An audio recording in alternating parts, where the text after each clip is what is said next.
सभी को राधे राधे। गरुड़ पुराण के अनुसार व्यक्ति खुद को कहाँ पाता है, अर्थात मृत्यु के पश्चात खुद को कहाँ पाओगे।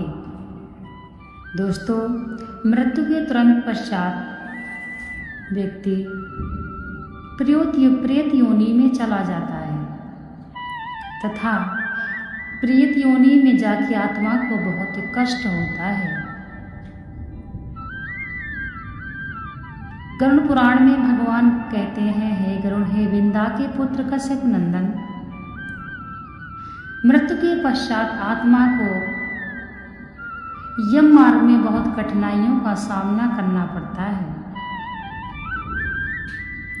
जो व्यक्ति अपने जीवन में पुण्य कार्य करता है वह व्यक्ति 40 दिन के अंदर ही अपना दूसरा शरीर धारण कर लेता है, उसका दूसरा जन्म हो जाता है। परंतु जो व्यक्ति पाप कर्म करता है उस व्यक्ति को कालांतर तक भी पृथ्वी पर ही भटकना पड़ता है।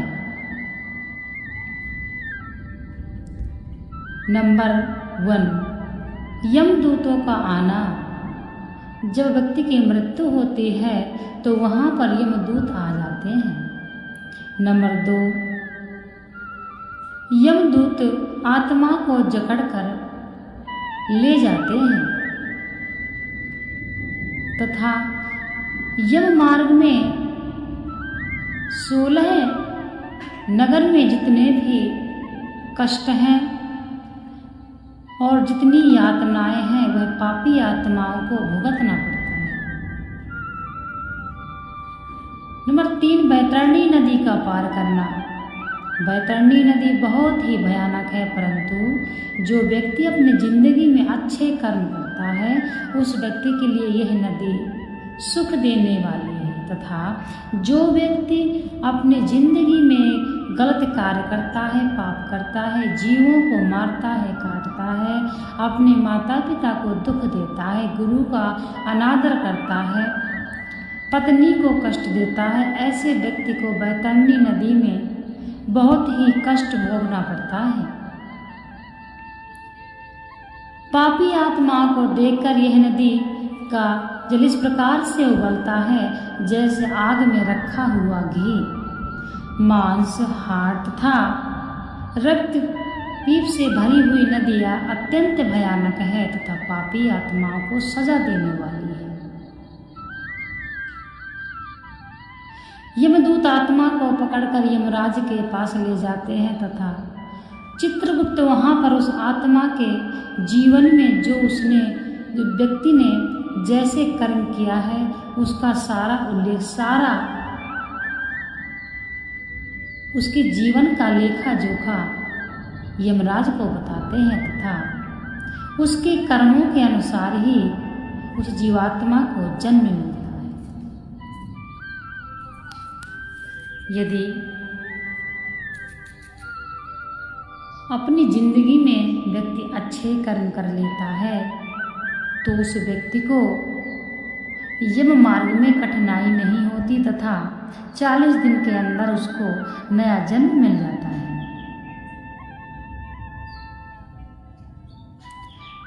पापी आत्माओं के लिए बहुत ही कष्टकारी है परलोक। इसीलिए गरुड़ पुराण में बताया गया है कि पापी आत्माओं को क्या करना चाहिए। पापी आत्माओं के लिए उनके पुत्र, उनके परिवार वाले मृत्यु के पश्चात जो पिंडदान करते हैं, जो भी पुण्य कार्य करते हैं, उनसे उनको बहुत सहायता मिलती है। इसलिए मृत्यु के पश्चात परिवार का भी कुछ कर्तव्य होता है।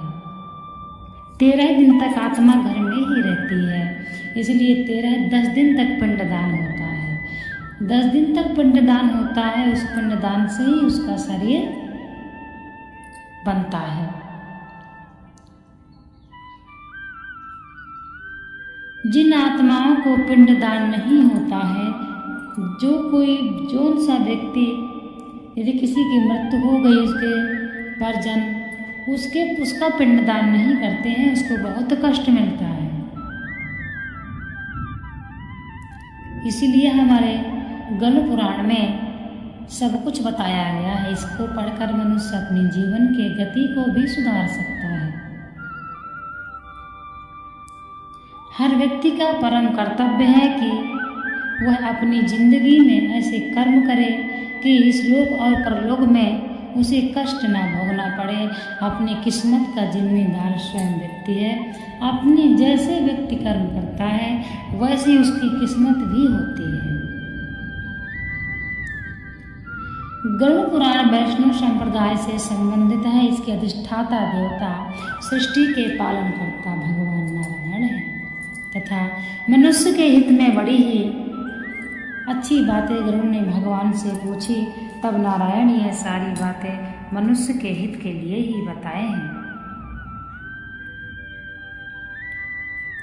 इसीलिए गरुड़ पुराण सभी को पढ़ना चाहिए।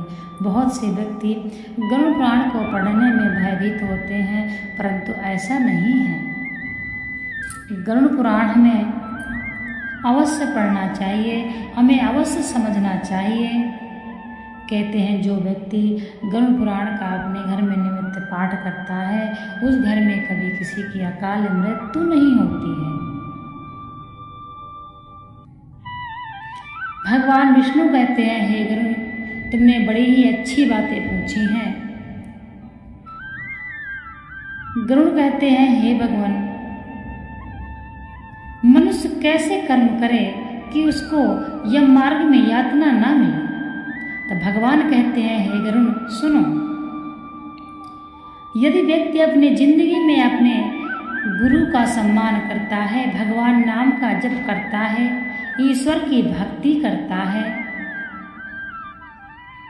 तथा अपने शास्त्रों के अनुसार पूजा पाठ करता है, तो वह व्यक्ति यम मार्ग को सरलता से पार कर सकता है तथा वैतरणी नदी को भी सरलता से पार कर लेता है। जैसे व्यक्ति कर्म करता है वैसे ही व्यक्ति को परलोक में कष्ट मिलता है। जब व्यक्ति अपना भौतिक शरीर त्याग कर आत्मा प्रेत योनि में जाती है तब आत्मा को अत्यंत कष्ट होता है। वह बार बार प्रयास करती है, उस अपने शरीर में दोबारा प्रयास करती है दोबारा प्रवेश करने के लिए।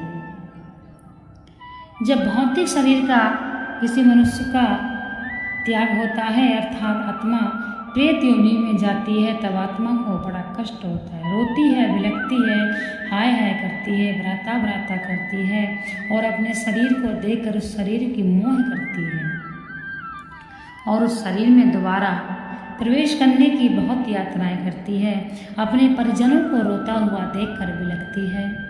यमदूत उसको जकड़ कर रखते हैं और कहते हैं, अब यहाँ तुम्हारा कोई नहीं है, अब यहाँ तुम्हारा कोई साथ नहीं देने वाला है।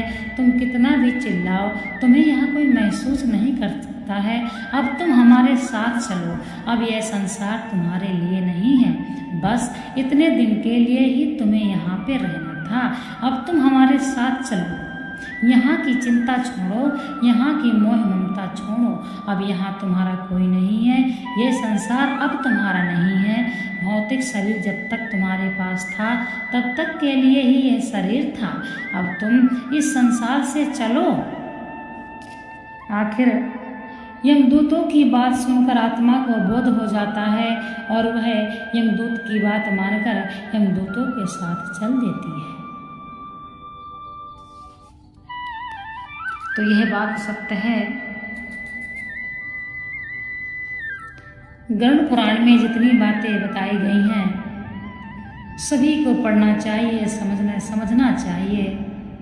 साक्षात जिस प्रकार से गीता में भगवान श्री कृष्ण की साक्षात वाणी है उसी प्रकार श्री महागरुड़ पुराण में साक्षात भगवान नारायण की वाणी है। श्री राधे श्री राधे श्री राधे।